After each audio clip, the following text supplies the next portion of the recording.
İşte Sona Muradova. Türkmenistan devlet sanatçısı olan Sona Muradova, Sovyetler zamanındaki Türkmenistan Cumhuriyeti'nin halk aktristi ve film yıldızı. Sona Muradova, 31 Aralık 1914'te şimdiki adıyla Türkmenistan'ın Ruhabat bölgesi Ahal eyaleti Herrik Kala köyünde doğar. 1931'de Aşkabat Pedagoji Teknik Enstitüsü'nden mezun olur. Bir süre öğretmen olarak çalışır. 1934 yılından itibaren Stalin adlı Türkmen tiyatro evinde şimdiki adıyla Molla Nepes Tiyatrosu'nda çalışır.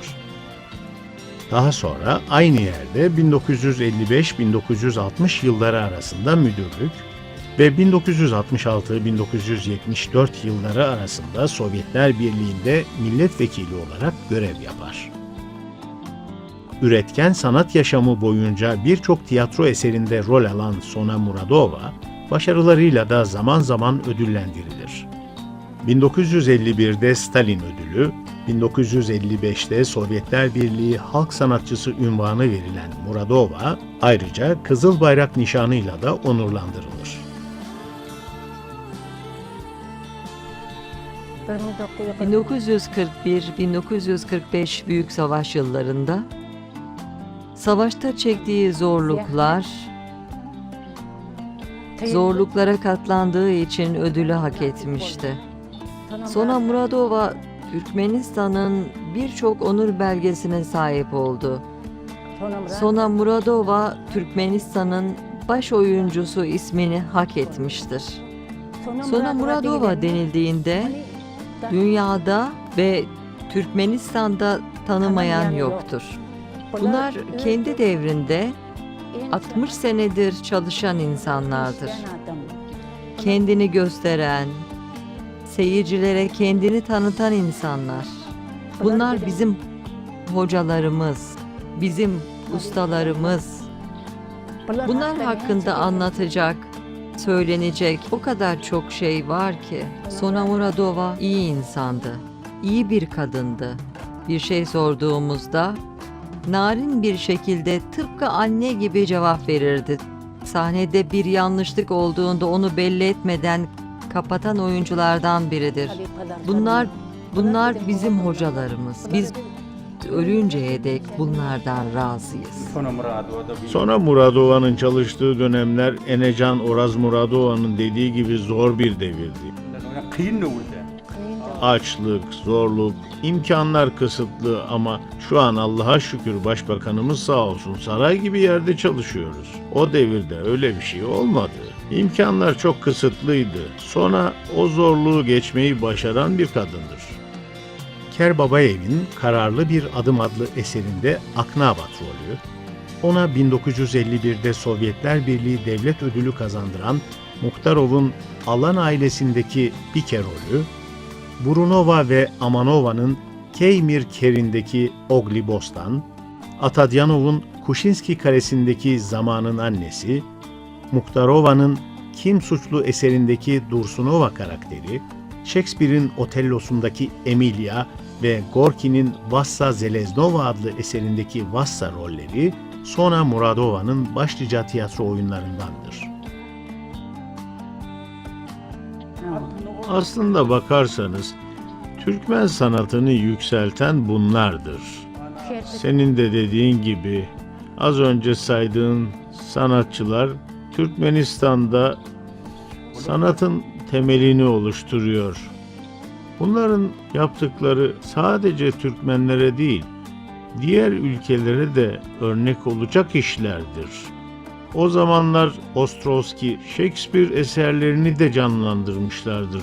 Evet ve daha birçok rolleri de vardır. Sona Muradova, yabancı yazarların eserlerinde de, yurt dışı sahnelerde de performans sergiliyordu. Vassa Jeleznova'da Vassa'nın rolünü de canlandırdı. Hanuma dramasında Hanuma'yı da canlandırdı. Aşağı çıkan ayağın yani göğe yükselen kadında Yvonne Han'ın rolünü canlandırdı. Otello'da Emilia. Başka da çok rolleri canlandırdı. İspanyol dramacı Garcia Lorca'nın, Dağıstan yazarı Resul Gazmtov'un, Kırgız yazarı Cengiz Aytmatov'un eserlerini. Bu eserlerde unutulmaz rolleri canlandırmıştı. Ukzat Halipa. Sona Muradova'nın bize çok yardımı dokunmuştu. Biz burada 3 sene okuduk. Onlar bizim hocalarımız. Onlar bizim ustalarımız. Onlar bizim seleflerimiz. Bizim burada işimiz bitince de bizi burada çalışmaya devam ettirdi. Ondan sonra bu ustalarla çalışmaya başladık. İşine sonsuz bir aşk, büyük bir saygı ve özveriyle bağlı olan Muradova, Türkmenistan tiyatro sanatına oyunculuğunun yanı sıra onlarca sanatçı yetiştirerek de hizmet etmiş bir hocadır.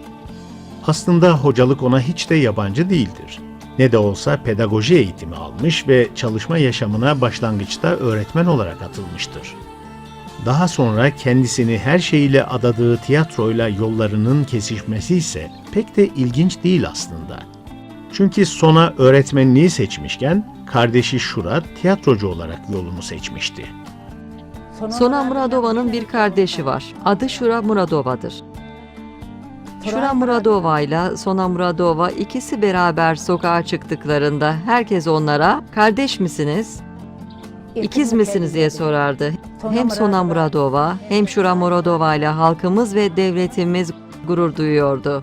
Ve Koca Çınar, Çift Çınar diyordu. Sona Muradova önce başkent Aşkabat'taki öğretmenlik okuluna gelmiştir. Sonra okulu başarıyla bitirip öğretmen olarak çalışmaya başlamış. Şura Muradova ise 1929 yılında Aşkabat'taki tiyatro kolejini bitirip o devrin Mollanepe ismindeki milli tiyatrosunda çalışmaya başlamış.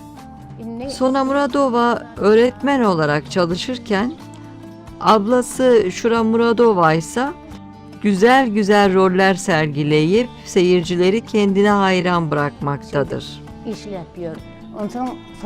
Sona Muradova ablasının hazırladığı rolleri izlemek için birçok kez tiyatroya gelir ve rolleri izler ve kendisi de sahnede yer almaya heveslenir. Ablasına der ki, "Senin oynadığın rolleri görünce bir yandan öğretmen olarak çalışmak istiyorum ama kalbimden de sahnede yer almak istiyorum."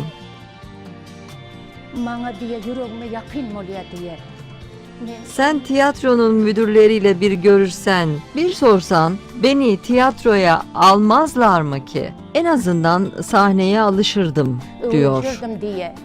Sonra ablası müdürle konuşur. Sonra aradan çok zaman geçiyor ve bir gün müdür Şura Muradova'nın kardeşi Sona Muradova'yı çağırıyor ve onu deneme sınavına alıyor. Sınavdan sonra hiç zaman geçirmeden Sona Muradova'yı tiyatroda çalışmaya kabul ediyorlar.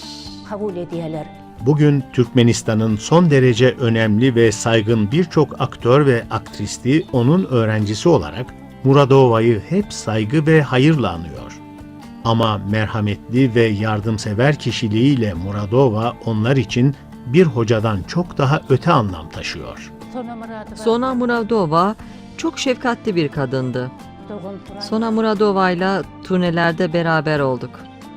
Şura'nın bir kızı vardı, adı Gülcan. Üçümüz bir odada kaldık. Şura Muradova kızıyla benim yüzümüzü okşardı. O kadar şefkatliydi ki kardeşi Sona Muradova da öyleydi. Ne kadar yükselseler de o havaya hiç girmediler. Biz ne istiyorsak alıyordu. Neyiniz yetmiyor, neyiniz eksik? Ne alayım size? Müdüre gittim, konuştum. Ayakkabı mı lazım, elbise mi lazım? Yoksa çocuklarınıza bir şey mi lazım diye sorardı ve alıp bize Bir defa veriyordu. sonra Muradova, sen bunlara bu kadar çok şey alıyorsun. Bunlar senin çocukların mı dediler. Sonra ise Evet, onlar benim çocuklarım dedi. Bütün hücreleri sevgi yüklü bu değerli insan, büyük bir sanatçı olmanın yanında üşenmez ve yorulmaz bir toplum gönüllüsüdür. Halk, seyirci bunları çok seviyordu. Köylere, turnelere giderdik ve sahne alırdık. Öyle değil mi? Bunları misafirliğe çağırırlardı. Bunlar da sadece kendileri gitmeyip bizleri de götürürdü. Grup olarak gidiyorduk. Bayram, sen hatırlarsın. Söyle bunları. Senin de söylediğin gibi o köyden o köye giderdi. Onun dışında küçük çocukları da yanlarına alırlardı. Benim söylemek istediğim, bunlar sanat için yaratılmış insanlardır. Sanatın sahibidir bunlar. Tiyatronun temelidir bunlar. Sadece tiyatroyla ilgilenmez. Devlet tarafından yapılan şenliklere de katılırlardı. Kadınlar Günü'nde veya başka günlerde düzenlenen şenliklere "Bayram, hadi gidelim" derdi. Biz köylere ilk gittiğimiz zamanlarda otobüsler yoktu. Biz de o zor devri gördük. Gördük şu devri. Onun bir yük maşini var ha.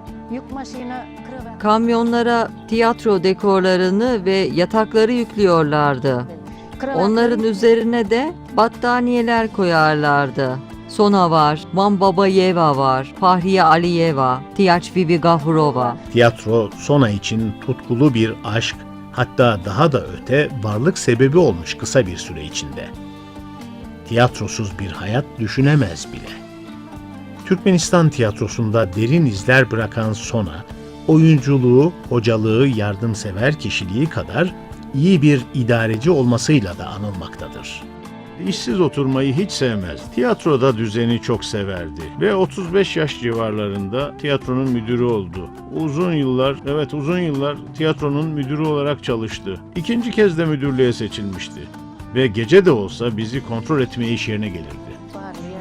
Sona Muradova'nın söylediği gibi yaptığın işi sevmek gerekir ilk önce. Sevmekten sonra da azimle çalışmak gerekiyor. Hiç unutmuyorum, gözümün önünde şöyle bir fotoğraf vardır. Kendisi yer alsa da almasa da bütün oyunları izlerdi ve eksik yönleri söyler ve kontrol ederdi. Sona Muradova hakkında söylenecekler için bir saat, bir gün, bir ayda yetmez. Tiyatroda 60 yıllık çalışması var, emeği var. Doğru. Sona Muradova'nın söylediği bir laf vardır. Enecan, sen de bunu bilirsin. Tiyatroyla yaşıyorum derdi. Tiyatroyla yaşıyorum ve tiyatroyla öleceğim demişti. Sona Muradova'ya şöyle bir soru sormuştum bir gün. Tiyatronun ninesiydi kendisi. Onun için Tiyatronun ninesiydi kendisi. evet, ninem diye hitap ederdim ben ona. Evinde dinlendiğin günün oldu mu diye sordum. O da bana tiyatro da benim evimdir diye cevap vermişti. Yaşı bir vakte geldiğinde Muradova'ya emekliliğe ayrılması söylenmişti. Sonra Muradova, sen de mi emekliye ayrılıyorsun dediğimde bir gün bana küsmüştü, hiç unutmuyorum. Yok, ben emekli olmuyorum. Tiyatro diye geldim, tiyatro diye gideceğim. Gerekirse bedava çalışacağım demişti, hiç unutmam. Sinemada da kalıcı eserler bırakmış olan Muradova'nın rol aldığı filmler arasında Çobanın Oğlu, Ailenin Onuru, Damlalar Göğü Terk Ediyor, Usul Gelin, Murad'ın Sihirli Kitabı sayılabilir. Türkmenistan'ın bu kıymetli sanatçısı ne yazık ki 16 Mayıs 1997'de bütün ölümlüler gibi yaşama veda eder.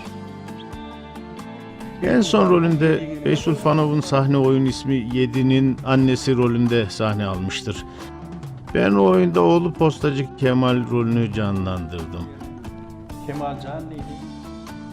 Kemalcim, anneni indirmeyecek misin platformdan dedi. Gelecek. Gel anne dedim ve elinden tuttum. Garibim elimden tuttu ve gözlerinden inci tanesi gibi yaş damladı. Oğlum, en son indirişin olacak dedi. Daha sonra da 3-4 gün geçmeden zaten vefat etti.